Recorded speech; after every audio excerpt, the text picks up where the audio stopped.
வணக்கம். முன் செய்திகளுக்காக ஸ்ரீதேவி. இன்றைய முதன்மை செய்திகள்.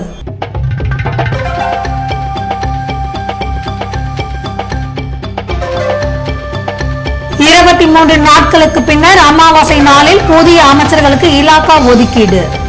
வாரிய தலைவர்களாக அங்காளன் பிஎம்சி நியமனம்.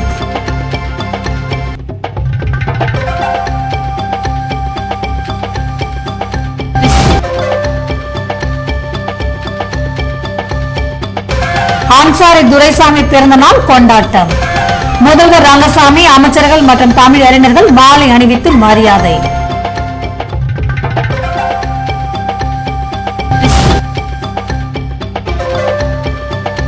இலாகா ஒதுக்கியதும் பன்னீர்செல்வம் சுறுசுறுப்பு.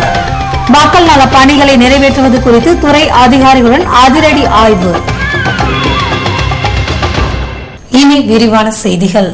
புதுவையில் பதவியேற்று 23 நாட்களுக்கு பின்னர் அமாவாசை நாளில் புதிய அமைச்சர்களுக்கு இலாகா ஒதுக்கீடு செய்யப்பட்டுள்ளது. புதுவையில் நடைபெற்ற சட்டமன்ற தேர்தலில் வெற்றி பெற்று என்ஆர் காங்கிரஸ் கட்சி சுயேட்சை எம்எல்ஏ பிஎம்சி சிவகுமார் ஆதரவுடன் ஆட்சி அமைத்தது. இதன்படி முதல்வராக ரங்கசாமி மே 16ஆம் தேதி பதவியேற்க நீண்ட இழுபறிக்கு பின்னர் ஜூன் 8ஆம் தேதி அமைச்சர்களாக சந்திரகாசு, ராஜவேலு, பன்னீர்செல்வம், கல்யாணசுந்தரம் ஆகியோர் பதவியேற்றனர். ஆனால் இவர்களுக்கு கடந்த 23 தினங்களாக இலாகா ஒதுக்கப்படாத நிலையில் அமாவாசை நாளான வெள்ளிக்கிழமையன்று இலாகா ஒதுக்கீடு செய்யப்பட்டுள்ளது. இதன்படி முதல்வர் ரங்கசாமிக்கு ரகசியம் மற்றும் அமைச்சரவை, பொது நிர்வாகம், உள்துறை, வருவாய் மற்றும் கலால், பொதுப்பணித்துறை, திட்டம் மற்றும் நிதி, மின்சாரம், கூட்டுறவு, சுகாதாரம், நகர திட்டமைப்பு, குடிமைப் பொருள் வழங்கல் துறை, அறிவியல் தொழில்நுட்பம் போன்றவை ஒதுக்கப்பட்டுள்ளது. அமைச்சர் கல்யாண சுந்தரத்திற்கு போக்குவரத்து, தகவல் தொழில்நுட்பம், கல்லூரி மற்றும் பள்ளி கல்வி, கலை பண்பாட்டுத்துறை, விளையாட்டு, அரசு பணிமனை போன்ற துறைகளும், அமைச்சர் சந்திரகாசுவிற்கு விவசாயம், கால்நடை பராமரிப்பு, தொழில் மற்றும் வணிகம், பொருளாதாரம், எழுதுபொருள் அச்சு, துறைமுகம் போன்ற துறைகள் ஒதுக்கப்பட்டுள்ளன. அமைச்சர் ராஜவேலுவுக்கு சமூக நலம், ஆதி திராவிடர் நலம், மகளிர் மற்றும் குழந்தைகள் நலம், பிற்படுத்தப்பட்டோர் நலம், தொழிலாளர் மற்றும் வேலை வாய்ப்பு, சுற்றுலாத்துறையும், அமைச்சர் பன்னீர்செல்வத்திற்கு உள்ளாட்சி, சமுதாய மேம்பாடு, ஊரக வளர்ச்சி முகமை, நகர மேம்பாடு, மீன்வளம், வீட்டு வசதி, தீயணைப்பு போன்ற துறைகள் ஒதுக்கப்பட்டுள்ளன. இதேபோன்று அரசுக்கு ஆதரவளித்து வரும் பிஎம்சி சிவகுமாருக்கு சாராய வடிசாலை வாரியமும், அங்காளனுக்கு பிப்டிக்கும் வழங்கப்பட்டுள்ளது. இது தவிர உருளையன்பேட்டை தொகுதி எம்எல்ஏ நேருவிற்கு அரசு கொறடாவாகவும், லாஸ்பேட்டை தொகுதி எம்எல்ஏ வைத்தியநாதன் முதல்வரின் பாராளுமன்ற செயலாளராகவும் நியமிக்கப்பட்டுள்ளனர். புதுவையில் தியாகி அன்சாரி துரைசாமியின் பிறந்த தினத்தை முன்னிட்டு முதல்வர் ரங்கசாமி மற்றும் அமைச்சர்கள் மாலை அணிவித்து மரியாதை செலுத்தினர். புதுவை செய்தி மற்றும் விளம்பரத்துறை சார்பில் தியாகி அன்சாரி துரைசாமியின் பிறந்த தின விழா சனிக்கிழமை கொண்டாடப்பட்டது. இதனையொட்டி அஜந்தா சிக்னல் அருகில் அமைந்துள்ள அவரது உருவ சிலைக்கு முதல்வர் ரங்கசாமி, அமைச்சர்கள் ராஜவேலு, பன்னீர்செல்வம், கல்யாணசுந்தரம், முதல்வரின் பாராளுமன்ற செயலர் வைத்தியநாதன் மற்றும் தமிழறிஞர்கள் மாலை அணிவித்து மரியாதை செலுத்தினர். இதேபோல் தியாகி அன்சாரி துரைசாமியின் குடும்பத்தினரும் மாலை அணிவித்து மரியாதை செலுத்தினர். இதனைத் தொடர்ந்து அவரது வீட்டில் நடைபெற்ற நிகழ்ச்சியிலும் புதுவையின் பல்வேறு பகுதிகளில் இருந்து தமிழ் அறிஞர்கள் கலந்து கொண்டு அலங்கரிக்கப்பட்ட படத்திற்கு மாலை அணிவித்தனர். புதுவையில் அமைச்சர்களுக்கு இலாகா ஒதுக்கப்பட்டதை தொடர்ந்து தனது துறை அதிகாரிகளுடன் அமைச்சர் பன்னீர்செல்வம் ஆய்வு மேற்கொண்டார். புதுவையில் முதல்வர் ரங்கசாமி தலைமையிலான அமைச்சரவையில் கடந்த 22 நாட்களாக இலாகா ஒதுக்கப்படாத நிலையில் வெள்ளிக்கிழமையன்று இலாகா ஒதுக்கப்பட்டது. இதில் அமைச்சர் பன்னீர்செல்வத்திற்கு உள்ளாட்சி, சமுதாய மேம்பாடு, ஊரக வளர்ச்சி முகமை, நகர மேம்பாடு, மீன்வளம், வீட்டு வசதி, தீயணைப்பு போன்ற துறைகள் ஒதுக்கப்பட்டது. இதனையொட்டி தனது துறையை சேர்ந்த அதிகாரிகளுடன் அமைச்சர் பன்னீர்செல்வம் சனிக்கிழமையன்று ஆய்வு மேற்கொண்டார். இதில் அரசு அதிகாரிகள் கலந்து கொண்டு அமைச்சருக்கு வாழ்த்து தெரிவித்ததுடன் பணிகள் குறித்து ஆலோசனை நடத்தினர். சமச்சீர் கல்வியை புதுவையில் அமல்படுத்த வேண்டும் என்று மாநில உரிமைகள் கழக தலைவர் வெற்றி வீரமணி வலியுறுத்தியுள்ளார். புதுவையில் செய்தியாளர்களை சந்தித்த அவர், பெட்ரோல், டீசல் விலை உயர்வினால் அத்தியாவசிய பொருட்கள் மற்றும் பஸ் கட்டணம் போன்றவை உயர்ந்துள்ளதால் விலை உயர்வினை மத்திய அரசு ரத்து செய்ய வேண்டும் என்றும், புதுவையில் சட்டம் ஒழுங்கை பாதுகாக்க காவல்துறை நடவடிக்கை எடுக்க வேண்டும் என்றார். புதுவை மாநிலத்தில் சமச்சீர் கல்வியை அமல்படுத்த அரசு முயற்சிகள் மேற்கொள்ள வேண்டும் என்றும் வெற்றி வீரமணி வலியுறுத்தினார். பேட்டியின் போது மனித உரிமைகள் கழக புதுவை நிர்வாகிகள் உடன் இருந்தனர். புதுவையில் வளரும் கலைஞர்களின் ஓவிய கண்காட்சியை மாணவ மாணவியர் மற்றும் அவர்களின் பெற்றோர் பார்வையிட்டனர். ஆர்ட்லேண்ட் குழந்தைகள் கலை மையம் சார்பில் வளரும் கலைஞர்களின் ஓவிய கண்காட்சி பெரியார் நகரில் 2 தினங்கள் பார்வைக்கு வைக்கப்பட்டுள்ளது. இதனை பாரதியார் பல்கலைக்கூட முதல்வர் சிற்பி ஜெயராமன், ஓவியர் இபேர் ஆகியோர் பார்வையிட்டு பாராட்டு தெரிவித்தனர். இதில் பல்வேறு பள்ளிகளை சேர்ந்த மாணவ மாணவிகள் தாங்கள் வரைந்திருந்த ஓவியங்களை கண்காட்சியில் பார்வைக்கு வைத்திருந்தனர்.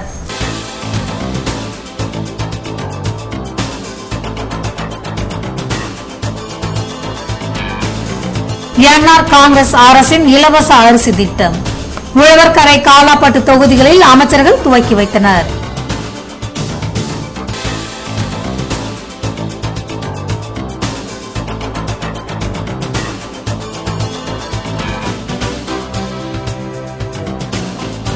புதுவை காவடி சங்க பொதுக்குழு கூட்டம், வருங்கால வளர்ச்சி திட்டங்கள் குறித்து நிர்வாகிகள் தீவிர ஆலோசனை. விவரம் விளம்பர இடைவேளைக்கு பிறகு.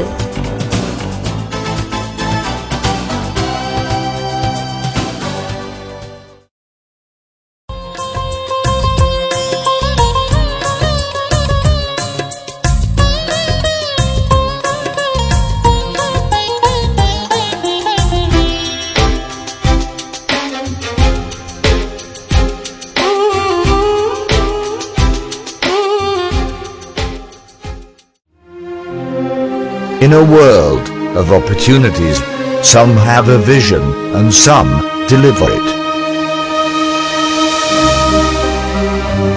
Mass Institute of Hotel Management.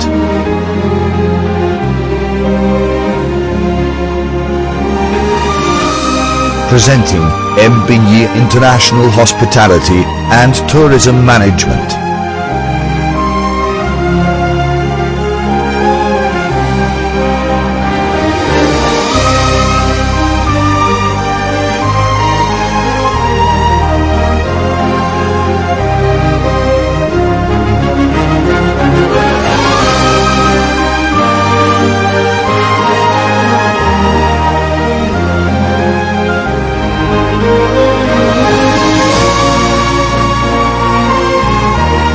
Mass Institute of Hotel Management, a unit of Sabari Educational Society.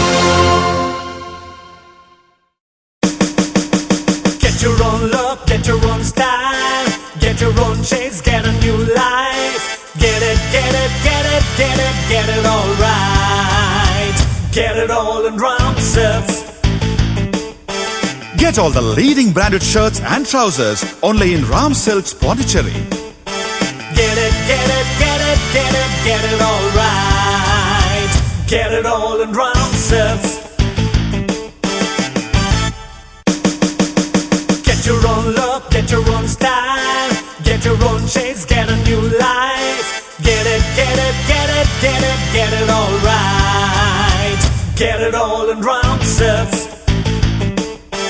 Get all the leading branded shirts and trousers only in Ram Silks, Pondicherry.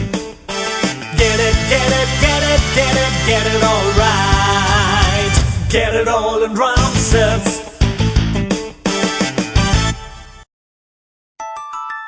Puduvai தங்க மாளிகை, புதுவை தங்க மாளிகை, கண்கள் தேடுமே உள்ளம் நாடுமே எத்தனை அற்புத ரகங்கள், கலையின் காவியம் அழகின் ஓவியம் நகைகளின் ஆலயம் தரத்தின் தாயகம் புதுவை தங்க மாளிகை.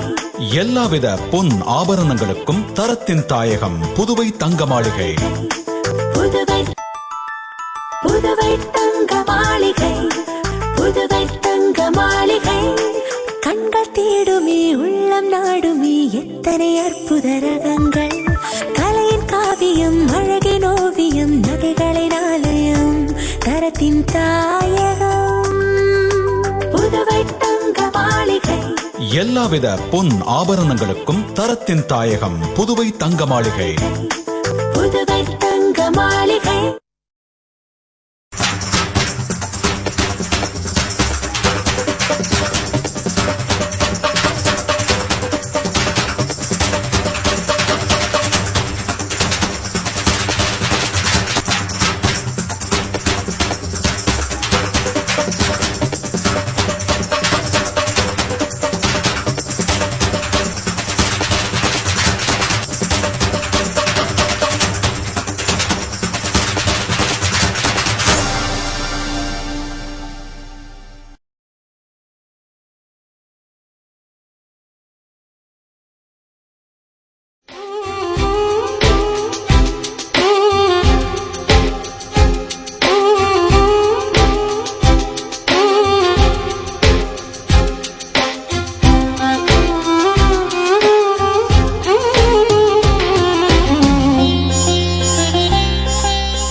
செய்திகள் தொடர்கின்றன.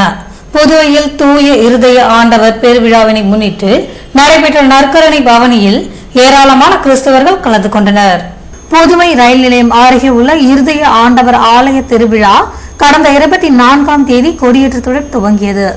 வெள்ளிக்கிழமை மாலை நடைபெற்ற கூட்டு திருப்பலிக்கு பின்னர் முக்கிய வீதிகள் வழியாக நற்கருணை பவனி நடத்தப்பட்டது. இதில் புதுவையின் பல்வேறு பகுதிகளில் இருந்து திரளான கிறிஸ்தவர்கள் கலந்து கொண்டனர். இதற்கான ஏற்பாடுகளை பங்கு பேரவையினர் மற்றும் பங்கு மக்கள் செய்திருந்தனர். அகில இந்திய அளவில் நடைபெற இருக்கும் மலையேறும் சாகச பயணத்தில் பங்கேற்கும் புதுவை NCC மாணவர்கள் வாழ்த்தி வழியனுப்பி வைக்கப்பட்டனர். அகில இந்திய அளவிலான மலையேறும் சாகச பயணம் ஆந்திர மாநிலம் சித்தூர் மாவட்டத்தில் ஜூலை 4ஆம் தேதி துவங்க உள்ளது. பல்வேறு மாநிலங்களை சேர்ந்த மாணவர்கள் பங்கேற்க உள்ள நிலையில் புதுவையில் இருந்து 33 மாணவர்கள் கலந்து கொள்ள இருக்கின்றனர். இவர்களை NCC விமானப்படை அதிகாரி சேவியர் அழைத்து செல்கிறார். புதுவையில் இருந்து பங்கேற்கும் மாணவர்களை விங் கமாண்டர் வாழ்த்தி வழியனுப்பி வைத்தார். புதுவை உழவர்கரை மற்றும் காலாப்பட்டு தொகுதியில் இலவச அரிசி திட்டத்தை அமைச்சர்கள் பன்னீர்செல்வம், கல்யாணசுந்தரம் ஆகியோர் துவக்கி வைத்தனர். புதுவையில் நடந்து முடிந்த சட்டமன்ற தேர்தலில் வெற்றி பெற்று ரங்கசாமி ஆட்சி அமைத்த பின்னர் சிகப்பு அட்டை மற்றும் மஞ்சள் அட்டை வைத்திருப்பவர்களுக்கு இலவச அரிசி வழங்குவதற்கான கோப்பில் கையெழுத்திட்டார். இதன்படி உழவர்கரை தொகுதி ஜவஹர் நகரில் இலவச அரிசி வழங்கும் திட்டத்தை அமைச்சர் பன்னீர்செல்வம் துவக்கி வைத்தார். அப்போது NR காங்கிரஸ் நிர்வாகிகள் உடன் இருந்தனர். இதேபோன்று காலாப்பட்டு தொகுதியில் இலவச அரிசி வழங்கும் நிகழ்ச்சி கருவடிக்குப்பத்தில் சனிக்கிழமை நடைபெற்றது. இதில் கலந்து கொண்ட அமைச்சர் கல்யாணசுந்தரம் இலவச அரிசி வழங்கும் திட்டத்தை துவக்கி வைத்தார். இதில் அரசு அதிகாரிகள் மற்றும் தொகுதி NR காங்கிரஸ் பிரமுகர்கள் கலந்து கொண்டனர். புதுவையில் நடைபெற்ற கபடி சங்க பொதுக்குழு கூட்டத்தில் எதிர்கால வளர்ச்சி குறித்து நிர்வாகிகள் விவாதித்தனர். புதுவை மாநில கபடி சங்கத்தின் பொதுக்குழு கூட்டம் ஜவஹர் நகரில் சனிக்கிழமை காலை நடைபெற்றது. இதற்கு சங்க தலைவர் ஜெயராமன் தலைமை தாங்க பொதுச் செயலாளர் ஆரியசாமி முன்னிலை வகித்தார். கூட்டத்தில் சங்கத்தில் பதிவு பெற்ற விளையாட்டு அணிகள் தலைவர்கள் மற்றும் செயலாளர்கள் மட்டுமே அனுமதிக்கப்பட்டதுடன் கபடி சங்கத்தின் எதிர்கால வளர்ச்சி குறித்து விவாதிக்கப்பட்டது. முன்னதாக கபடி சங்கத்தின் நிர்வாகிகள் அறிமுகம் செய்து வைக்கப்பட்டனர்.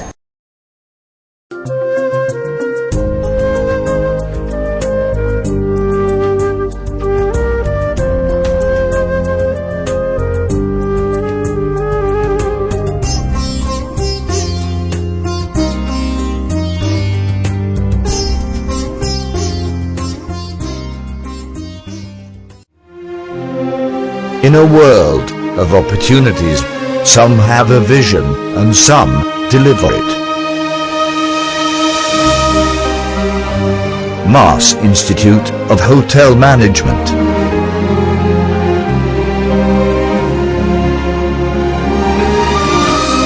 Presenting MBE International Hospitality and Tourism Management.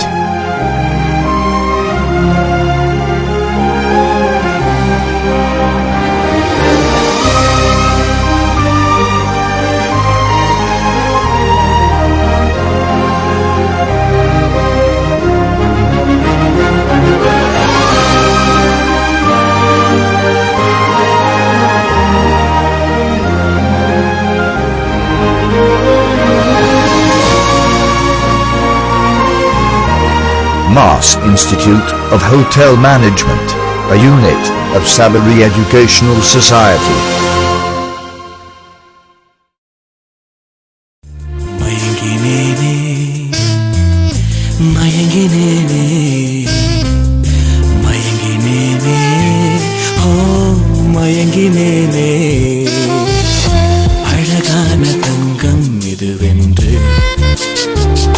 அதற்கான தருணம் இதுவென்று மயங்கினேனே. ராம் தங்க நகை மாளிகை, புதுச்சேரி.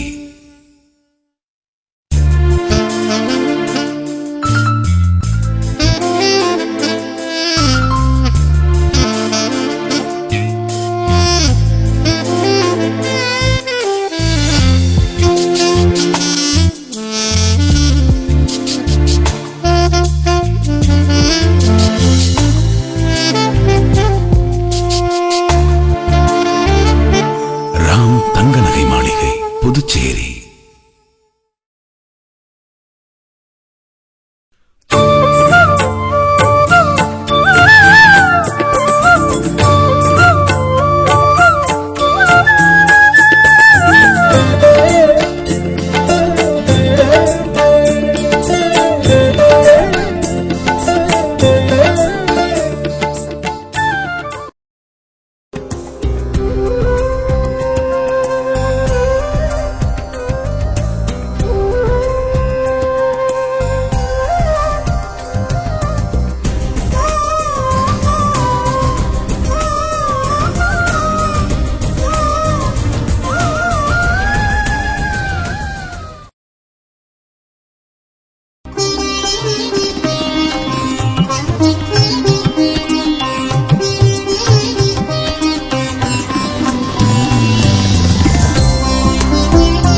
இன்றைய வெப்பநிலை அதிகபட்சமாக 94 டிகிரி ஃபாரன்ஹீட்டாக பதிவானது. நாளைய வானிலை 94 டிகிரி ஃபாரன்ஹீட்டாக காணப்படும் என வானிலை மையம் தெரிவித்துள்ளது.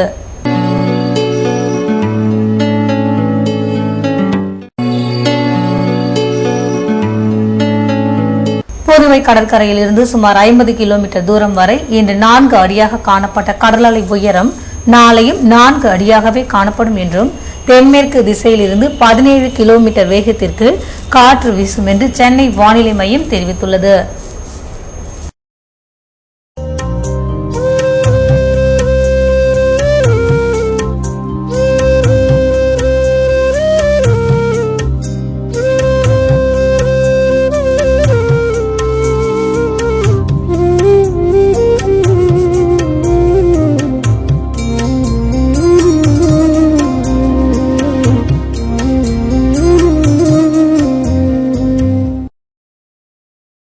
மீண்டும் இன்றைய முதன்மை செய்திகள்.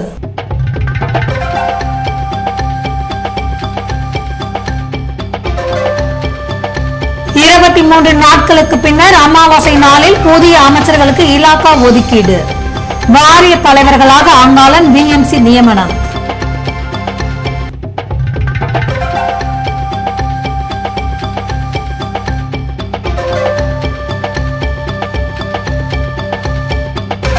அன்சாரி துரைசாமி பிறந்த நாள் கொண்டாட்டம்.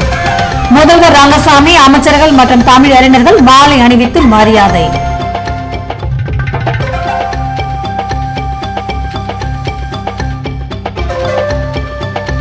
இலாகா ஒதுக்கியதும் பன்னீர்செல்வம் சுறுசுறுப்பு.